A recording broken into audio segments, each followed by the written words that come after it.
Bienvenue dans Au-delà du réel, histoire mystique, la chaîne qui vous fait découvrir les expériences extraordinaires et mystérieuses. Le monde d'aujourd'hui fait peur et cette histoire vient la confirmer. Et oui, cette histoire vous laissera sans voix. Bien avant de l'écouter, si vous êtes nouveau sur notre page, je vous invite à vous abonner, à commenter, à liker, à partager et activer la cloche de nos notifications pour ne rater aucune de nos émissions. Si vous avez des histoires à partager, contactez le numéro affiché à l'écran et envoyez votre histoire par notre vocal WhatsApp et nous la diffuserons sur notre page pour en faire profiter le plus grand nombre. N'oubliez pas que notre objectif est de sensibiliser et d'aider ceux qui nous regardent à éviter des situations similaires tout en offrant une chance aux témoins de trouver des solutions grâce aux réactions en commentaire. Soyons donc très attentifs pour suivre de près cette histoire. Bonjour la communauté au-delà du réel. Je suis là ce matin pour vous parler d'une histoire très triste et à la fois intrigante. Vidéo sur laquelle ça parlait de deux jeunes filles, Anaïs et Annabelle. Elles avaient souvent l'habitude de sortir les week-ends, s'amuser, s'enjailler, tout ça. Donc cette fois-ci, elles étaient dans une boîte de nuit. Anaïs, à un moment donné, le bruit à l'intérieur, c'était déjà un peu trop pour elle. Ça lui donnait la migraine et tout. Donc elle a décidé de descendre, genre de sortir de la boîte de nuit, histoire de prendre un peu l'air, de se rafraîchir et tout ça. C'est alors qu'elle rencontre un homme riche, élégant, qui avait les traits responsables. Elle le rencontre. Cet homme se rapprocha d'elle, lui faisant des compliments, qu'elle était très belle. Vous savez, hein, tout ce qu'on peut dire à une fille qui est bien présentable en tout cas. Elle a accepté les compliments, elle lui a dit merci et tout ça. Mais je pense que l'homme, il a su voir que c'était une fille un peu facile, ou je ne sais pas comment il a su la berner, mais en tout cas, il lui a demandé en fait qu'il a envie d'aller au sexe avec elle,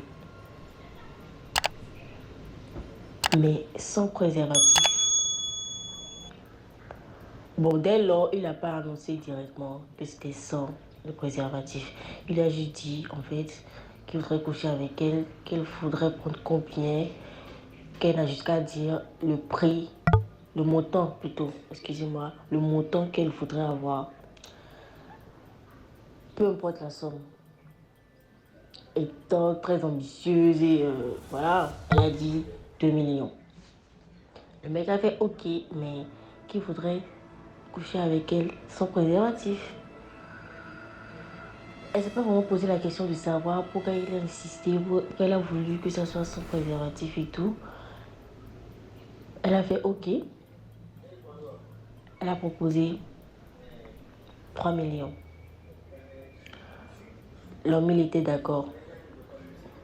En fait, c'était même pas un truc qu'ils allaient faire peut-être sur l'autre jour et tout ça. Non, l'homme a voulu le faire sur le champ en même temps. Sur le champ. Donc, ils ont voulu le faire dans la voiture de l'homme, si je ne me trompe pas. Et il a remis les 3 millions qui étaient faux naturellement. C'était pas une vraie somme en fait.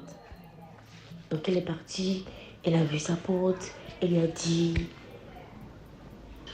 Elle n'a pas directement raconté qu'elle a rencontré un mec, tout ça, que quelque chose s'est passé, non. Sa pote était sortie pour la voir en mode qu'est-ce qu'elle fait là depuis, qu'elle attendait, un truc comme ça. Elle a dit non du tout, qu'il n'y a rien. Elles sont parties. Le lendemain, Anaïs a commencé à avoir mal au ventre. Elle vomissait, des asticots sortaient de son appareil génital. Il y avait du sang, tout ça. On a essayé de l'amener à l'hôpital. Les docteurs ils ont fait tous les examens possibles. toutes les analyses possibles, mais il ne voyait pas concrètement la cause de ce mal, ce qui lui arrivait. Ils étaient même dépassés. À un moment, ses parents sont venus. Comme ils ont vu la gravité de la situation, ils ont voulu l'emmener au village. Mais un temps rappelé, quand elle était à l'hôpital, sa meilleure amie lui demandait en fait de lui dire exactement ce qu'il y a. Parce que ça avait les suspects et tout ça. Donc elle lui a avoué exactement ce qui était en train de se passer. Donc sur le chemin en allant au village, elle a malheureusement rendu l'âme. C'est de là, sa meilleure amie a pris la décision de raconter l'histoire à ses parents. Donc, elles sont allées chez Anaïs. Elles ont même essayé de fouiller dans son sac pour trouver les 3 millions. Mais en fait, c'était des faux billets. C'était juste du papier, c'était pas de l'argent. L'homme aussi, on a essayé de prendre le téléphone de Anaïs, fouiller parmi ses contacts, essayer de retrouver au moins cette personne et tout ça. Mais en fait, c'est comme si cette personne n'avait jamais plutôt existé. Genre jamais, ni vu ni connu. C'est vraiment triste, hein. Que nos jeunes sœurs fassent vraiment attention. Tout ce qui brille n'est pas de l'or. Nous sommes à la fin de cette histoire. Si vous l'avez trouvée intéressante, laissez en commentaire vos avis, vos impressions, vos conseils et vos suggestions. Surtout, n'oubliez pas de liker et de partager. Merci de nous avoir suivis. Merci pour votre attention. Portez-vous bien et à la prochaine.